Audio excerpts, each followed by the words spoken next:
Do you have a tough time handling customers in your business or as an employee? Don't worry, it's a common problem faced by almost all the customer service professionals. But the good news is that I would be sharing certain insights about ways to handle your customers to make your life easier. Welcome to myabcenglish.com. I am your facilitator Tamir, and I promise you that I would be able to hone your customer service skills with this learning session. First of all, make sure that along with appreciation, you have the ability to handle criticism as well. As we all know, that usually a person's first impression is his last impression, so make sure that you handle the first query of any client with utmost caution. So be very sure that the solution you are offering the client meets his expectations, and hence you need to be well informed about your customer's requirement. In case you don't have the best possible solution, then there are two ways of handling the problem.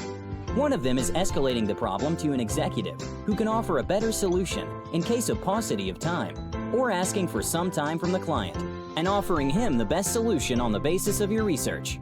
But the choice would depend on client's requirement rather than your own choice.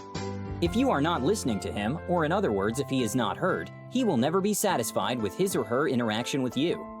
One should never miss an opportunity to learn about a solution to a particular client issue, in case he or she couldn't offer the best solution at the time of client's query, in order to hone his or her customer skills effectively. Looking good is often helpful in presenting yourself to the client, and also makes you feel good, leading to a better performance. The key to rise up the ladder as a customer service executive is to figure out the exact need of the client in order to make him feel satisfied after the interaction. So, make sure that you listen carefully to his or her requirements to understand the core requirement, and then speak out in clear terms to offer him an appropriate solution. And the hack is to make the client feel special based on your words.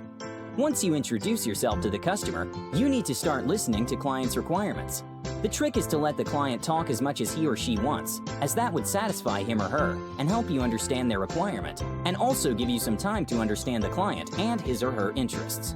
In this way, it would be easier to develop a common ground in order to build rapport with him or her, and the client should develop likability towards you. In case the customer is annoyed and yells at you and you are getting impatient, you need to compose yourself and the client and promise him or her that you would offer the best solution in order to calm the client. If it doesn't work and the client continues yelling, the best way is to mute the phone and patiently listen. In case you aren't able to offer a solution, you still need to be optimistic and assure the client of offering best possible solution, and assure him or her that you are concerned about the problem. In order to move up the ladder as a customer service executive, you need to become an expert in whichever product or service you deal in. Don't get disheartened if a client gives a bad review and start working on next client. Some of the useful expressions at different stages of your call can be welcoming, thank you for calling, I am, how can I help you? Assurance, I assure you that we will find a solution to your problem. Eliciting maximum information. Reassurance, to continue the interaction on a positive note, reassuring the client that you are equally concerned with their problem helps in gaining the trust of the client. Expressions like, I will make sure that your issue gets quickly resolved. In case a client is annoyed, it is very essential to empathize with the client in order to pacify him and calm him down. Expressions like, I completely understand how you are feeling and would do my best to resolve the issue. Concluding, thanks for calling. I hope that your issue was resolved and would love to hear from you. I am sure this lesson would certainly help in enhancing your customer service skills. Thank you, and please like and subscribe the channel.